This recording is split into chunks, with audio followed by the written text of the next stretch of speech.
Je vous parle de ce qui se passe à l'Assemblée nationale. François Legault est sur ses derniers milles. Il suit ses derniers milles, Il suit ses derniers milles.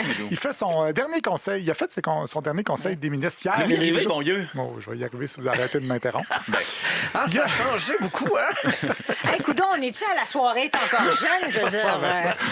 Alors, François Legault est sur ses derniers milles. Il a fait son dernier conseil des ministres hier et les journalistes ont demandé au ministre si tout ça, c'était émouvant. Et les ministres ont répondu que tout ça, c'était émouvant. Bon. Ça remue beaucoup d'émotions.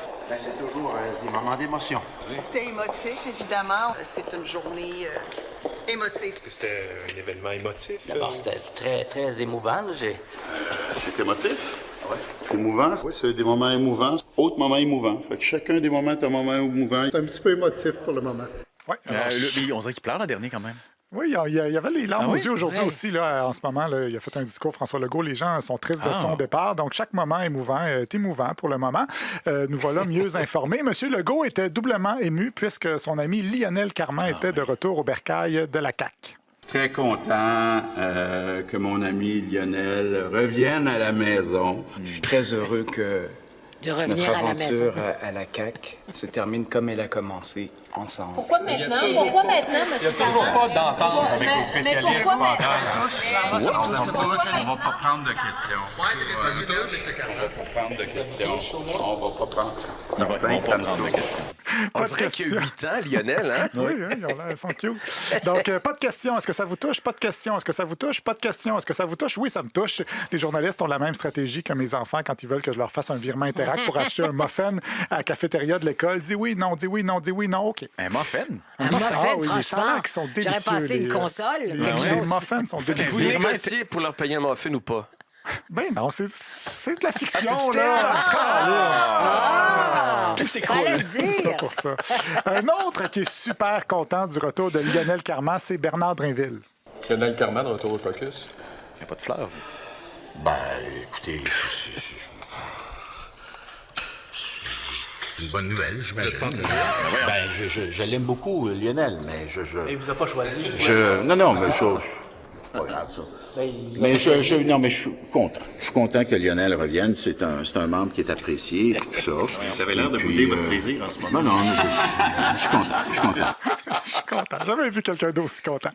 Les journalistes lui ont aussi demandé si Christine Fréchette avait trompé les membres du parti en débat en disant que sa proposition pour le PEC impliquait seulement 45 000 immigrants, alors que la presse révélait que c'était plutôt 125 000 selon les calculs du ministère.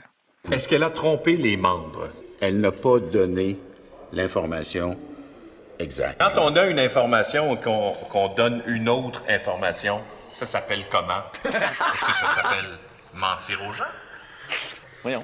Ça s'appelle dire le contraire de la vérité. Il a habilement évité le piège des journalistes, ou pas. Mais en tout cas, Mme Fréchette, à LCN, a expliqué que le 125 000, c'est des demandes potentielles, mais qu'elle va effectivement en accepter seulement 45 000, comme elle a dit dans le débat. Elle a répondu à M. Drainville, elle aussi, avec un euphémisme. Il corrobore que vous avez menti, Mme Fréchette. Bien, moi, je pense qu'il manque de compréhension du fonctionnement des processus de l'immigration. Voilà, c'est pas un idiot, il y a juste des lacunes au chapitre de la compréhension. Malgré tout ça, leur collègue Yves Montigny, lui, trouve que le caucus est uni. Allez-vous être capable de maintenir l'unité du caucus? Ah, c'est clair qu'on est là-dedans. Puis c'est une belle famille, la CAQ. Qu'est-ce que tu veux dire? C'est clair qu'on est là-dedans. Pour l'unité, on est là, on va le faire. Est-ce que vous on allez va la réussir. maintenir avec Oui, le on nouveau va chef? réussir. Ça va très, très bien. Les députés le font pour les humains, pour les Québécois. Tous Quelque chose de unis Denis Coderre, pour les humains. Ouais.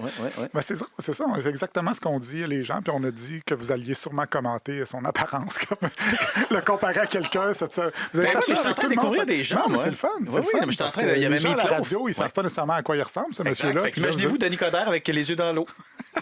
Mais c'est un peu ça. Les yeux dans l'eau. Oui, effectivement. Bon. Donc, tous unis pour les humains. Peut-être moins pour les humains de type criminel, par contre, parce que le ministre de la Sécurité publique, Yann Lafrenière, nous a fait une expression pas très, très chic pour expliquer comment il veut s'attaquer à la criminalité. On peut appeler ça des centres d'expertise, Montréal, Québec, dans la région, où tous les services policiers vont travailler ensemble. Et aujourd'hui, ce qu'on vient rajouter, c'est le volet financier. De suivre l'argent. J'ai une expression qui n'est pas très, très chic. Moi, j'aime bien dire qu'on va les frapper là où ça fait mal, dans le flexoflex. Ouais. Il ressemble à Tintin, mais à l'envers, lui. Habituellement, quand tu préviens que tu vas dire quelque chose de pas chic, tu finis pas par nommer une crème en vente libre chez Jean Coutu. J'aurais voulu demander à Pierre s'il était en spécial cette semaine chez Jean Coutu, mais il n'est pas là. Normalement, le flexoflex, c'est juste pour s'enduire là où ça fait mal. C'est pas une zone géographique du corps. Il y a aussi cité Spider-Man. Vous savez, les villes nous ont demandé souvent plus de pouvoir. Et j'aime beaucoup citer Spider-Man. Avec de grands pouvoirs viennent de grandes responsabilités. L'oncle de Spider-Man. C'est l'oncle de Spider-Man, a dit le journaliste. Merci pour cette excellente vérification de fait.